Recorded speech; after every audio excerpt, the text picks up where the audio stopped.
La historia de Gedeón es, sin duda, una de las más impactantes y alentadoras de toda la Biblia. En medio de una época marcada por la opresión de los madianitas, Dios eligió a un hombre común, lleno de inseguridades y temores, para dirigir al pueblo de Israel hacia una de sus victorias más asombrosas.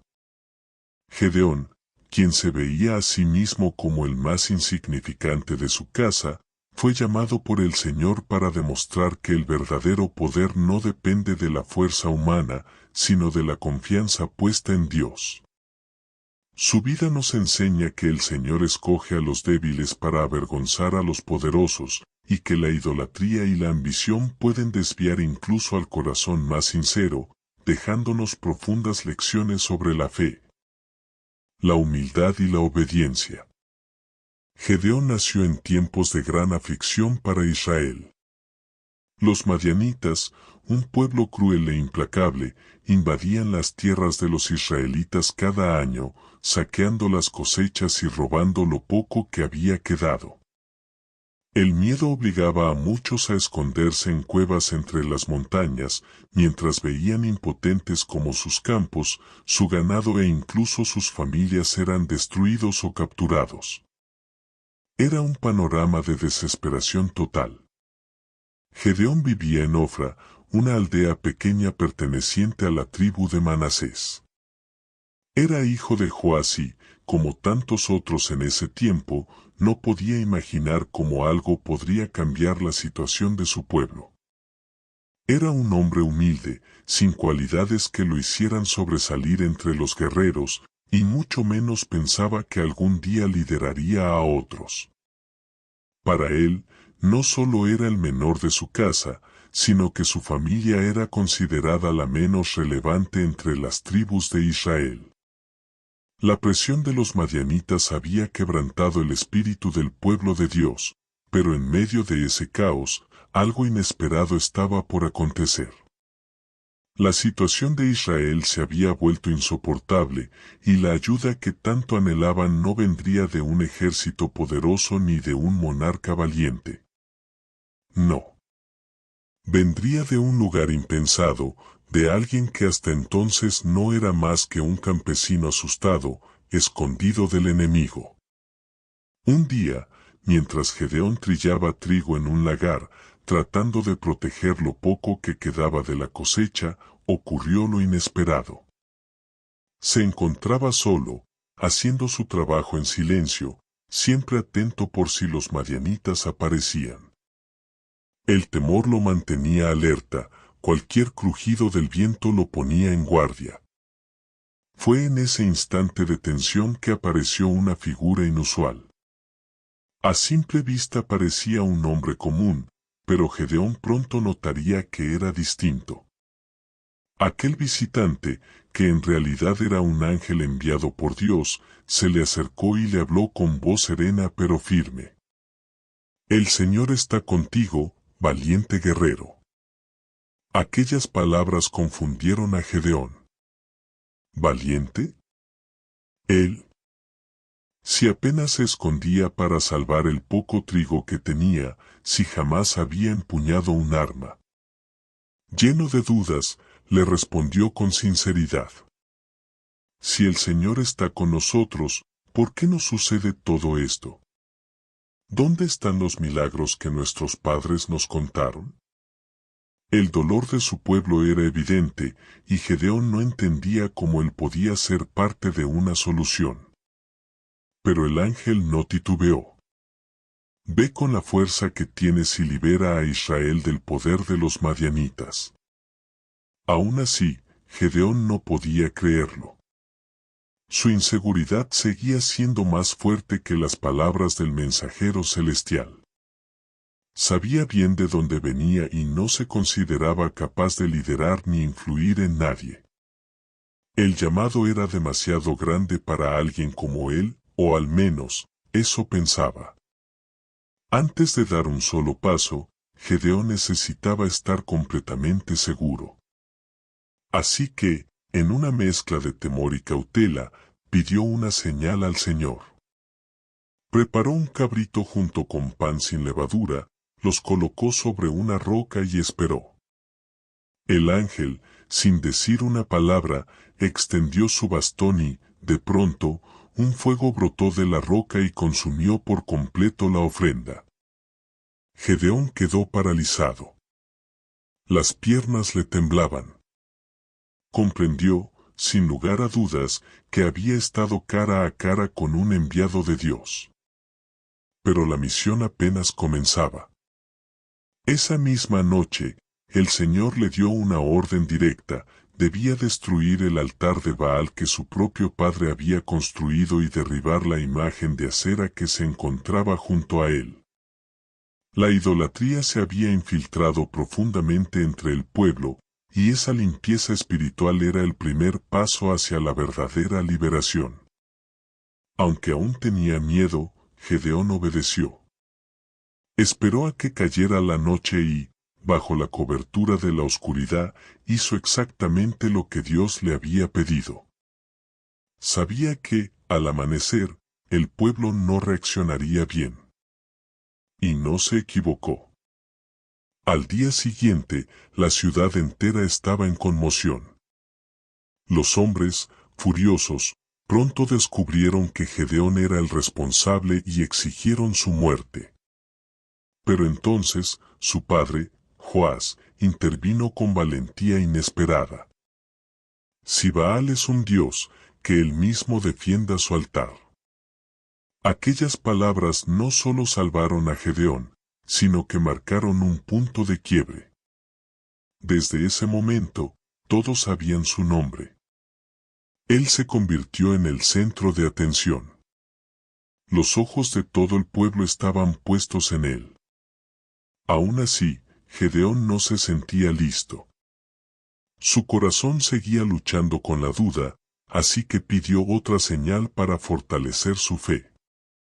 Tomó un vellón de lana y lo colocó sobre la tierra, pidiendo al Señor que, al amanecer, el rocío empapara solamente la lana y dejara el suelo seco. Aquella noche, dejó el vellón tendido y se fue a dormir, esperando la respuesta del cielo. Al despuntar el alba, con el corazón acelerado, se acercó. Cuando tocó la lana, la encontró completamente empapada de rocío, mientras que el suelo a su alrededor permanecía seco. Fue una señal clara. Pero Gedeón, aún con dudas, se preguntó si todo eso no podría haber sido solo una coincidencia. Así que se atrevió a pedir una prueba más. Esta vez, rogó que el vellón quedara seco y que el rocío cubriera la tierra a su alrededor. Y una vez más, Dios respondió. A la mañana siguiente, la tierra estaba mojada y el vellón, seco. Gedeón ya no tenía excusas. Era evidente, Dios lo había escogido para una misión que parecía imposible: liberar a Israel de los madianitas. Con su fe fortalecida, Gedeón comenzó a reunir un ejército. Hombres de varias tribus se unieron a él, listos para luchar por la libertad. El campamento creció rápidamente, y el número de guerreros trajo consigo una sensación de seguridad. Incluso frente al inmenso ejército madianita que se extendía en el valle, Gedeón empezaba a creer que, tal vez, sí podría conducir a su pueblo hacia la victoria. Había logrado reunir 32,000 soldados. Ver tantos hombres dispuestos a pelear a su lado le dio un raro momento de confianza. Por primera vez, las probabilidades parecían estar a su favor. Pero esa seguridad duró poco. Dios tenía otros planes. Hay demasiada gente, le dijo el Señor. No quería que Israel pensara que la victoria sería resultado de su fuerza militar. Quería que todos supieran que la salvación vendría únicamente de su mano. Gedeón, aunque sorprendido, obedeció. El Señor le ordenó que dijera a sus hombres: quien tenga miedo, que regrese a casa. Al principio, no podía creer lo que veía. Algunos comenzaron a marcharse lentamente, pero pronto la multitud se convirtió en un río de soldados que abandonaban el campamento. Al final, 22.000 hombres se fueron, y solo quedaron 10.000 con él. La carga sobre sus hombros se volvía más pesada. Pero Gedeón sabía que no había marcha atrás. Y entonces, cuando apenas empezaba a adaptarse a la nueva realidad, Dios volvió a hablar. Aún son demasiados. Gedeón apenas podía comprender lo que estaba oyendo. Pero una vez más, obedeció. El Señor le indicó que llevara a los hombres al arroyo y observara cómo bebían agua. A los que beban el agua con la lengua, como lo hacen los perros, esos serán los elegidos. Gedeón observó con atención. Cuando terminó el proceso, solo 300 hombres calificaban. Era un número tan pequeño que parecía ridículo ante el tamaño del ejército enemigo. Pero eso era exactamente lo que Dios había planeado. Con apenas 300 hombres a su lado, Gedeón sabía que, humanamente, la batalla estaba perdida. Sin embargo, la promesa de Dios seguía en pie. Yo entregaré a los madianitas en tus manos. Todo dependería ahora de seguir al pie de la letra cada instrucción divina. Y lo que Dios le reveló como estrategia no tenía lógica militar, no habría espadas, ni lanzas, ni arcos. En lugar de eso, cada hombre debía llevar 3 cosas, una trompeta, una antorcha encendida escondida dentro de una vasija de barro y un corazón dispuesto a obedecer. Cuando llegara el momento indicado, todos debían romper las vasijas, levantar las antorchas y tocar las trompetas al unísono. Era una táctica extraña, sin precedente, pero Gedeón confió. Aunque sus hombres no entendían del todo el plan, estaban listos para ejecutarlo.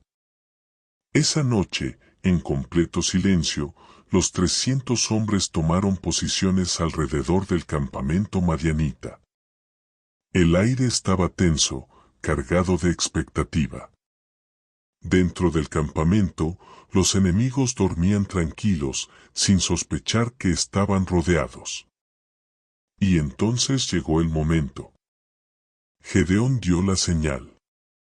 De pronto, un estruendo rompió la calma de la noche, el sonido de las trompetas retumbó en las montañas, las antorchas iluminaron la oscuridad y las vasijas de barro se quebraron con un estrépito ensordecedor. Los madianitas, sobresaltados y confusos, despertaron en medio del caos total. Sin poder distinguir entre aliados y enemigos, cayeron en el pánico. Se desató el desorden. En la oscuridad y en su desesperación, comenzaron a atacarse unos a otros. Lo que parecía un ejército invencible comenzó a derrumbarse desde dentro. Gedeón y sus hombres apenas tuvieron que intervenir. La confusión reinante hizo que los madianitas se destruyeran entre ellos. Fue tan grande el terror, que los soldados huyeron atropelladamente, matándose unos a otros en la noche. El poderoso ejército se desmoronó. Dios había cumplido su promesa, había entregado a los enemigos en manos de Gedeón. Pero la misión aún no había terminado. Muchos de los madianitas lograron escapar, incluyendo a sus líderes, Seba y Salmuna. Mientras ellos vivieran, la amenaza sobre Israel seguiría latente. Gedeón lo sabía. Por eso, sin vacilar y a pesar del agotamiento, él y sus hombres iniciaron la persecución. Después de la batalla, Gedeón no descansó. No mientras la misión no estuviera completamente cumplida. Durante la persecución de los enemigos que huían, Gedeón pidió ayuda a los hombres de Sucot y Penuel. Pero estos, incrédulos de que él pudiera realmente derrotar a Seba y Salmuna, se negaron a brindar apoyo a los israelitas. Su falta de fe fue evidente. Sin embargo, aquel rechazo no debilitó en lo más mínimo la determinación de Gedeón. Con coraje inquebrantable, continuó la persecución. Solo le quedaban unos pocos hombres, pero cada paso de aquella cacería exigía más fe que fuerza. Estaban en clara desventaja, superados en número y completamente agotados. Sin embargo, Gedeón sabía que el fin de la opresión de Israel estaba a su alcance. No podía regresar. No ahora. Seba y Salmuna eran el corazón del poder madianita, los líderes de la serpiente que durante años había oprimido a Israel. Mientras ellos vivieran, la amenaza seguiría latente. Por eso, la decisión estaba tomada, debían caer. La persecución no fue fácil. Gedeón y sus 300 hombres ya habían peleado, corrido y avanzado durante largas distancias. Estaban exhaustos, pero no vencidos. El hambre y el cansancio se hacían sentir, pero la causa era más grande que el cuerpo. En medio del desierto, siguieron avanzando, hasta que finalmente lograron alcanzar y rodear el campamento de los reyes fugitivos. Era el momento clave. Con una maniobra rápida y precisa, Gedeón y sus hombres atacaron por sorpresa al pequeño ejército que protegía a los reyes. El impacto fue devastador. Una vez más, el enemigo fue tomado desprevenido y se desintegró en cuestión de instantes. Así, por fin, Seba y Salmuna fueron capturados. Con los líderes enemigos en su poder, Gedeón emprendió el regreso. Pero su mente no estaba enfocada únicamente en los reyes. No había olvidado el desprecio sufrido en Sucot y Penuel, donde los líderes se negaron a ayudarlo en su hora más crítica. Ahora, regresaría a esas ciudades con los prisioneros como prueba viviente de que Dios había estado con él todo el tiempo. Cuando llegó a Sucot, mostró a los reyes capturados. Los líderes, que antes lo habían menospreciado, quedaron en silencio ante la evidencia de su triunfo. La victoria era irrefutable, y ahora pagarían el precio de su incredulidad. Con la derrota de los madianitas, llegó la paz. Por primera vez en muchos años, Israel respiraba libertad. El pueblo, aliviado por el fin de la opresión, no podía creer que aquel hombre, antes desconocido y temeroso, se hubiera convertido en el libertador de toda una nación. Fue un tiempo de celebración, pero también de decisiones trascendentales. Cuando Gedeón regresó con los reyes capturados y su reducida tropa, una multitud comenzó a rodearlo. Al principio, eran palabras de gratitud. Pero pronto, los aplausos y vítores se convirtieron en una propuesta inesperada. Y Gedeón, sé nuestro rey. Gobierna sobre nosotros, tú, tus hijos y los hijos de tus hijos. La oferta era tentadora. Después de todo, él había restaurado la paz en medio del caos. Había hecho lo que nadie más se atrevió a intentar. El pueblo veía en él el liderazgo que tanto ansiaban. Pero para sorpresa de todos, Gedeón se negó. Y se mantuvo firme.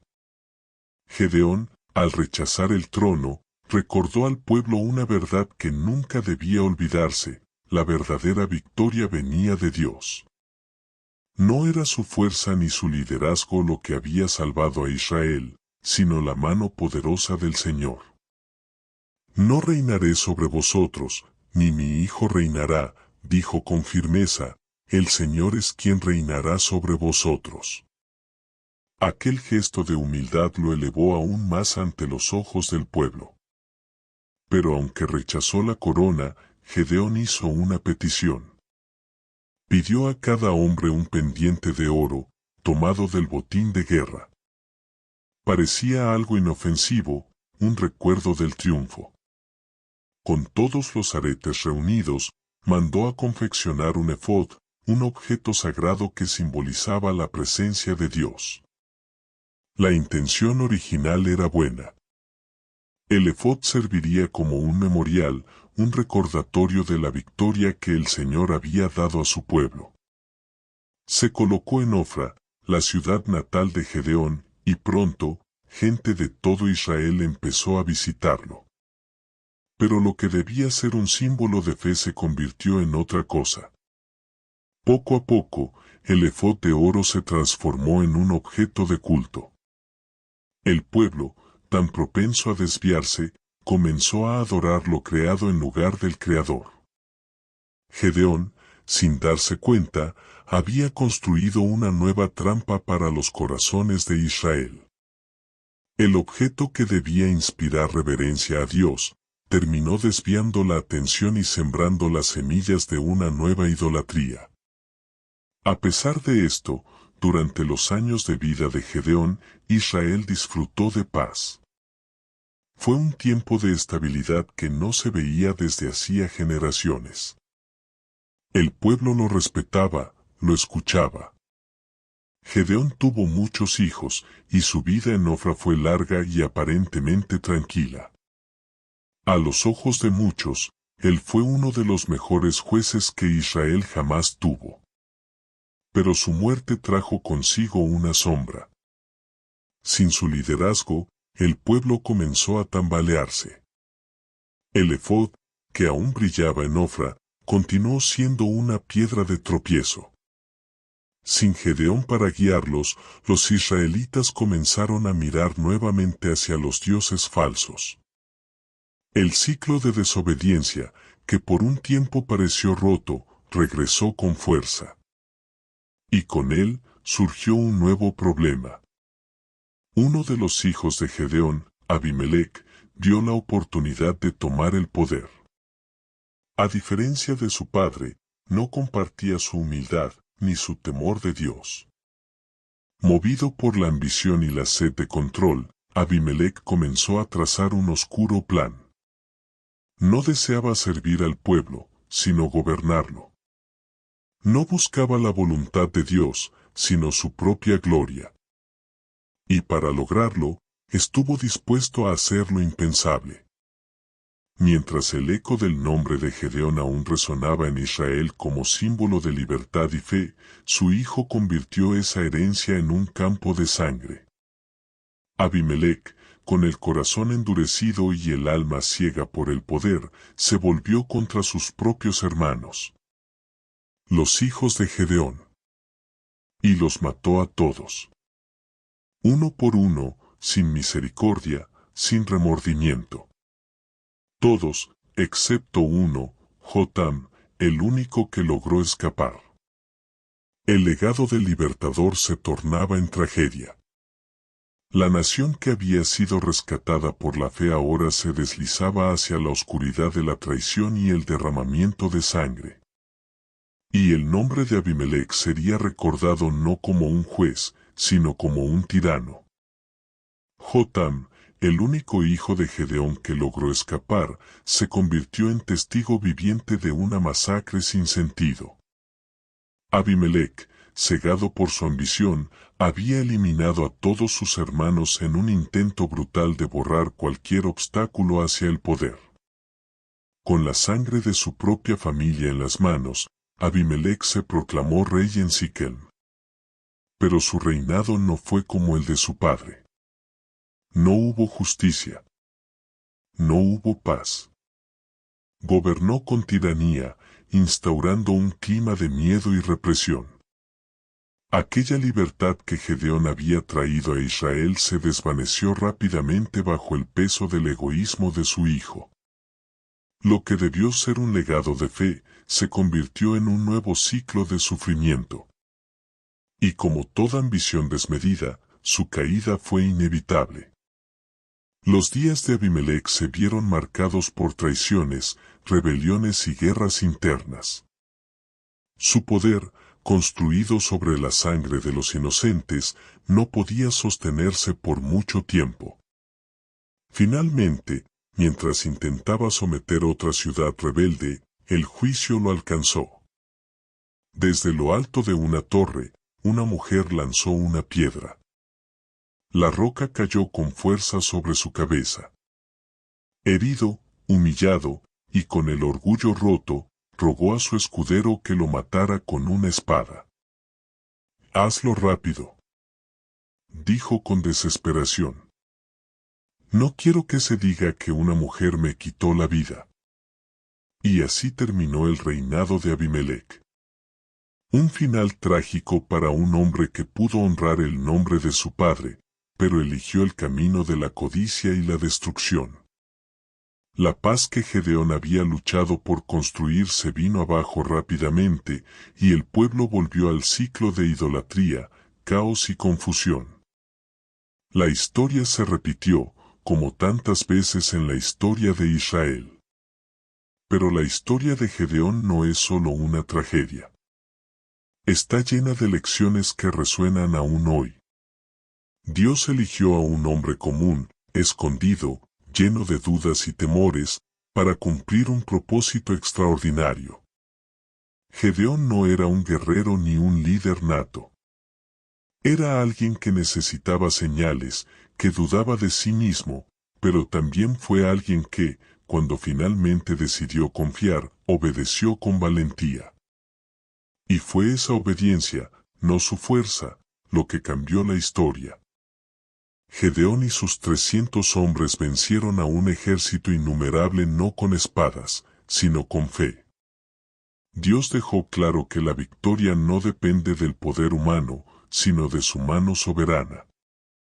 Y cuando un corazón dispuesto se alinea con la voluntad divina, lo imposible se vuelve realidad.